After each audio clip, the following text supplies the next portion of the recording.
এই মুহূর্তে ইউএনসি ট্রাস্টের টিচিং সেন্টারে সংযুক্ত হয়ে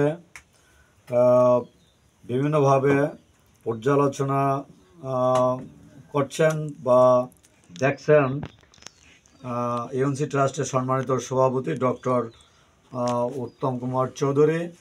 আজকের যে টপিকসটি ছিল সেই টপিকসটা হচ্ছে পরিবার এবং সমাজের প্রতি আমার দায়িত্ব এবং পরিকল্পনা, এই বিষয়ে আমাদের এই টিচিং সেন্টারের ছাত্রী মোহনা মণ্ডলের কাছ থেকে উপসংহার বিষয়ে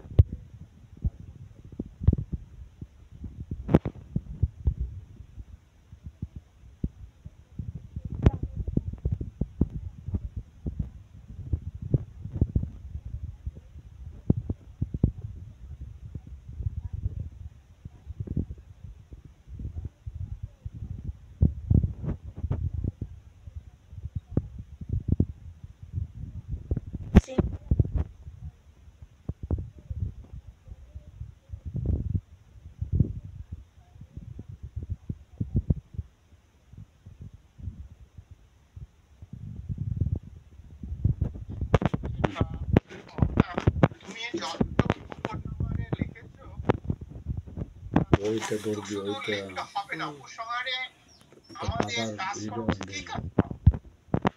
আমার কর্তব্যটা কি হবে, আমার পরিবারের প্রতি কর্তব্যটা কি হবে, আমার সমাজের প্রতি কর্তব্যটা কি হবে, সেটা সম্পর্কে তোমার এখানে দু একটা জিনিস উল্লেখ করতে হবে।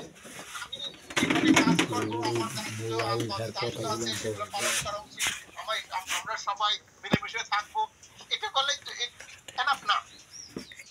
তোমার যে কাজ, তুমি পরিবারের প্রতি কি করা উচিত, তোমার সমাজের জন্য তোমার কি করা উচিত, এটা তোমাকে দু একটা সেন্টেন্সের মধ্যে ওখানে উপসংহারে লিখতে হবে। সেটাই হচ্ছে তোমার দায়িত্ব এবং পরিকল্পনা। তোমার দায়িত্বর মেইন দায়িত্বটা কি এবং মেইন পরিকল্পনাটা কি, এই দুটো জিনিস তোমাকে ওখানে উল্লেখ করতে হবে। তা নইলে কিন্তু তোমার এই জিনিসটা যতই তুমি ভিতরে রাখো না কেন, উপসংহার সুন্দর হচ্ছে না। ঠিক আছে, তাহলে তোমার এটা উপসংহারটাকে আরো সুন্দর করতে হবে। এবং যেটা আমরা এর আগে বলেছি যে তোমার পেজ গুলো, বিশেষ করে প্রথম পেজটাকে আর একটু সুন্দর করতে হবে।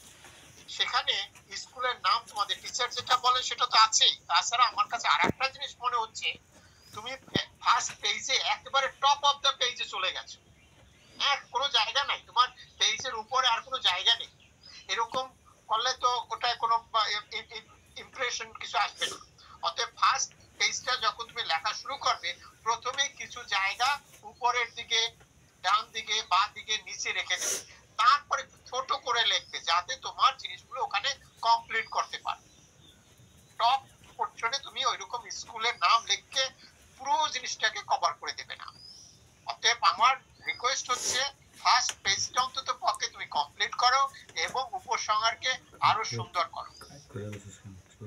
ঠিক আছে, তবে তোমরা এই যে আমি নামটা কি ছিল, হিয়া মন্ডল, এই উপসংহারটা কি করেছে, হিয়ার উপসংহারটা আমার কাছে ভালো লেগেছে। মঙ্গল গ্রহের যে কথাও কি করেছে সেটা ভালো লেগেছে, সেটা সুন্দর হয়েছে। যে আমি রিকোয়েস্ট করব, হিয়া তুমি এই সাথে সাথে তোমারটাও একটু আমাকে আবার একটু রিপিট করো তো, উপসংহারটা আবার একটু রিপিট করো, তুমি মঙ্গল গ্রহের উপর যেটা লিখেছো আবার বলো।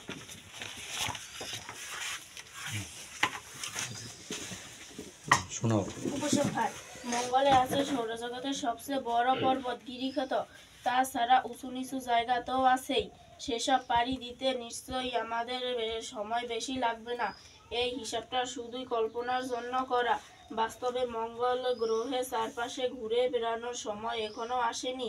হয়তো একদিন নভোচারীরা ঘুরে বেড়াবেন মঙ্গল গ্রহে।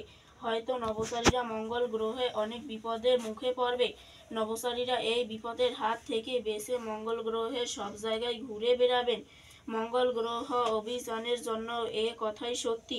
এখন পর্যন্ত মানুষ শিখছে, জানছে, সতর্ক হচ্ছে, পরিকল্পনা করছে, তবে ঝুঁকি থাকবেই। সেই ঝুঁকি নিয়ে এগিয়ে যাবেন দুঃসাহসী নভোচারীরা। এভাবেই এগোয় সভ্যতা। আমাদের নিশ্চয়ই মনে রাখা উচিত যে আমরা মঙ্গল গ্রহের অধিবাসী।